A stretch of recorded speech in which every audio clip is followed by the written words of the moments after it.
मैं भी आपको एक एनालॉजी देता हूँ. एनालॉजी ये है कि नेट्स तो साइम अयूब भी करता है, ठीक है, मगर इम्तिहान के टाइम 3 दफ़ा डक पे आउट हो गया लड़का. 3 दफ़ा. और वो उसका बड़ा एक इंटरेस्टिंग मैं फन फैक्ट पढ़ रहा था कि I think he has 6 ducks now in international T20 cricket.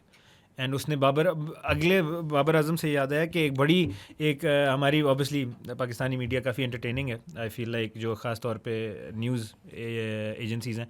तो वो एक कहीं मैं देख रहा था कोई वीडियो कि ओ जी बाबर आजम का रिकॉर्ड तोड़ दिया है साइम अयूब ने. क्योंकि मैंने आपको पिछले कुछ कॉन्वर्सेशन में बताया कि मैं इतनी ज़्यादा क्रिकेट अब नहीं देखता, तो मैंने देखा कि मैंने कहा यार पता नहीं कौन सा रिकॉर्ड तोड़ गया. ऑब्वियसली एक इनर मेरा एक जुनूनी तो जागा for my love of cricket. तो मैंने देखा, पता लगा जी रिकॉर्ड ये था कि बाबर आजम का 0 डक है, 5 डक्स हैं सॉरी, और साइम अयूब ने 6ठा डक मार दिया अपना. और वो 3 जो हैं वो पिछले 3 मैचों में इन अ रो हैट्रिक मारी डक की. मगर मैं साइम अयूब को फिर भी टीम में रखूं बिकॉज उसकी वैल्यू एड बहुत ज़्यादा है. पिछले 3 मैचों में वो डक पे ज़रूर आउट हुआ है, 4 बॉलें खेल के. अच्छी बात यह है कि सिर्फ 4 बॉलें खेली हैं उसने और टुक नहीं की, बॉलें नहीं ज़ाया की. मगर उसने उन्हीं 3 मैचों में 6 विकेट्स भी लिए हैं, उनमें से 3 इंडिया के. चलो ये सम वैल्यू टू ऐड, नहीं वैल्यू है तो I would still keep. Another reason I would keep Saim Ayub in the team is कि वो डोनाल्ड ट्रम्प टाइप आदमी है. ही स्ट्रेट अप, अगर नहीं परफॉर्म होता डक आउट. ये नहीं कि यार वो आपको टुक नहीं है, थोड़े थोड़े से मजे भी दे रहा है कि यार क्या पता अभी चल जाएगा.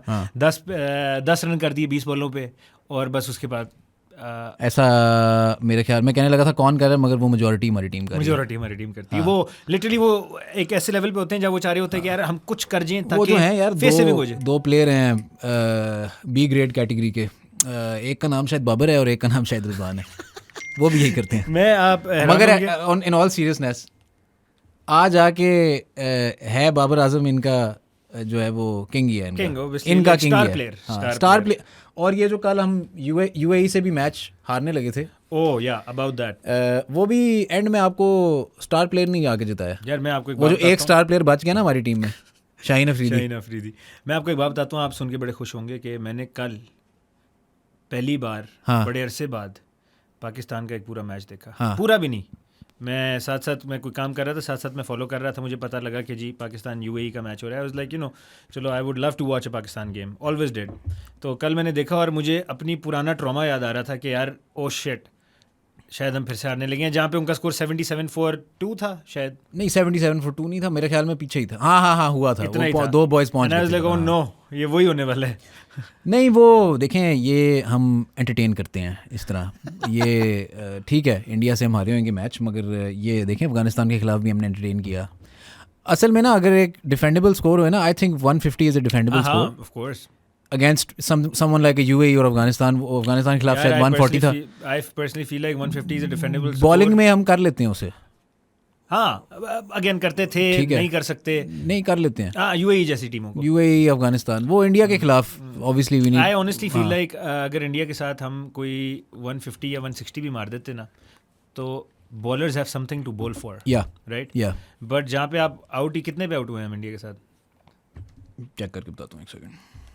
आई थिंक 126 या समथिंग.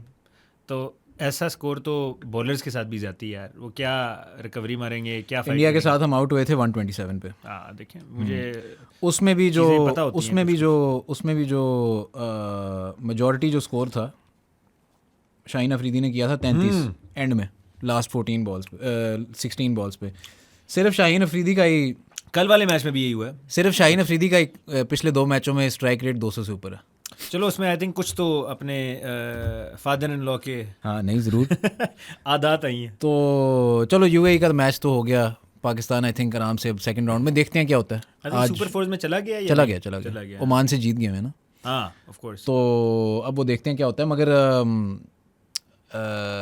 जो सबसे मेन बात है एशिया कप की, वो तो हमने की नहीं. वो एक साहब है, बताता हूँ. वो एक साहब हैं सूर्या कुमार यादव. बड़े अच्छे प्लेयर हैं इंडिया के, मगर एक कन्फ्यूजन है मेरे ख्याल में उनके माइंड में. बहुत ज़्यादा कन्फ्यूजन ये है कि वो एशिया कप की प्री टूर्नामेंट कॉन्फ्रेंस पे उन्होंने हाथ मिलाया मोहसिन नकवी से, सलमान आगा से हाथ मिलाया, मगर जब मैच आया तो उन्होंने कहा कि जी मैंने हाथ नहीं मिलाया, हमने कॉल ले लिया और हमने हाथ नहीं मिलाने की. आई थिंक कॉल पीछे से आई होगी. कॉल पीछे से ही आई होगी, मगर उसके बाद उन्होंने उसी प्रेस कॉन्फ्रेंस में बोला कि यार हम देखें जी सिर्फ क्रिकेट खेलने आए हैं, हम पॉलिटिक्स नहीं करना चाहते ये वो, और साथ कहा कि जी ये डेडिकेटेड है win to the victims of Pahalgam. यार, I feel like- थोड़े कंफ्यूज लग रहे हैं मुझे। कंफ्यूज क्या, I feel like jokes apart, इंतहाई नीच हरकत में से कहूँगा, अनस्पोर्ट्समैन लाइक कंडक्ट कह देते हैं उसे, चलो अनस्पोर्ट्समैन लाइक पढ़े लिखे अल्फाज में, पढ़े लिखे अल्फाज में उसको आप ये कहते आई थिंक इंतहाई फजूल हरकत है यार। आप या तो मैच ही ना खेलो ना, अगर आपका इतना ही बड़ा स्टैंड है पहलगाम अटैक पे, राइट, अगर आपका इतना बड़ा स्टैंड है तो आप खेलो ही ना वो टूर्नामेंट जहाँ पे पाकिस्तान आ रहा है। आप अगर इंडिया की कुछ न्यूज़ इदारे देख रहे होते, न्यूज़ इदारों की टेलीकास्ट देख रहे होते, मैं नहीं देखता। वही न्यूज़ इदारे जिन्होंने कहा था कि कराची भी डूब गया है और मुल्तान भी डूब गया है, लाहौर भी डूब गया है, शहबाज शरीफ जो हैं पीएम हाउस पे बम गिर गया है, ये वो, तो वही जो उनके न्यूज़ इदारे हैं वो आजकल कह रहे हैं कि जी इनको मैच ही नहीं खेलना चाहिए इनके साथ।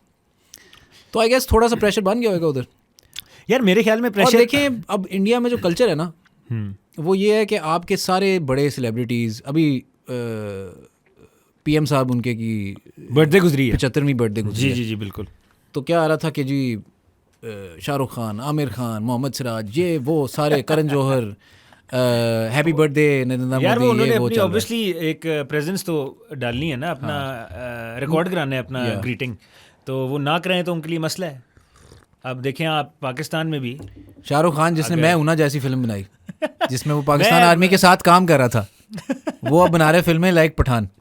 That's ridiculous. I think Bollywood का बच ही ये गया हाँ कि आप पाकिस्तान के खिलाफ फिल्म बना लो और आप ठीक है, और उनकी तब तक आप सर्वाइव कर और लो। उनकी सबसे बड़ी ख्वाहिश है कि वो किसी भी तरह दाऊद इब्राहिम को पकड़ लें फॉर सम रीजन। उनकी ऑब्सेशन है बहुत ज़्यादा, पता नहीं जी, इतनी ऑब्सेशन आई थिंक हमारी भी किसी कोई टेररिस्ट से नहीं रही जितनी उनके दिमाग में दाऊद इब्राहिम की एक ऑब्सेशन है फजूल की।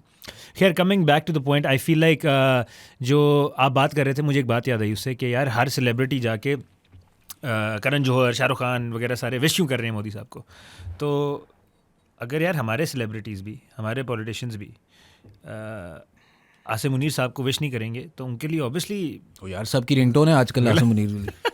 आपने नहीं सुनी? तो वो आपने देखा एक बंदा तो जो उसी का इक्विवेलेंट है जिसने एक पोर्ट्रेट बनाया हुआ है फील्ड मार्शल साहब का, हाँ हाँ पोर्ट्रेट बनाया और वो और कहता रो रहा है है इसको सिर्फ वुजू लगा के वुजू करके और आप हर हाथ रोज लगा सकते दिन हैं। शुरू करने से पहले, जी मैं सलाम ठोकता दिन हूं करने लगा के बाद, ख़त्म करने के बाद जी। मैं सलाम करता जी जी जी। तो इस पे मैं आगे कोई कमेंट नहीं करूँगा। हूँ मैं भी। ठीक है,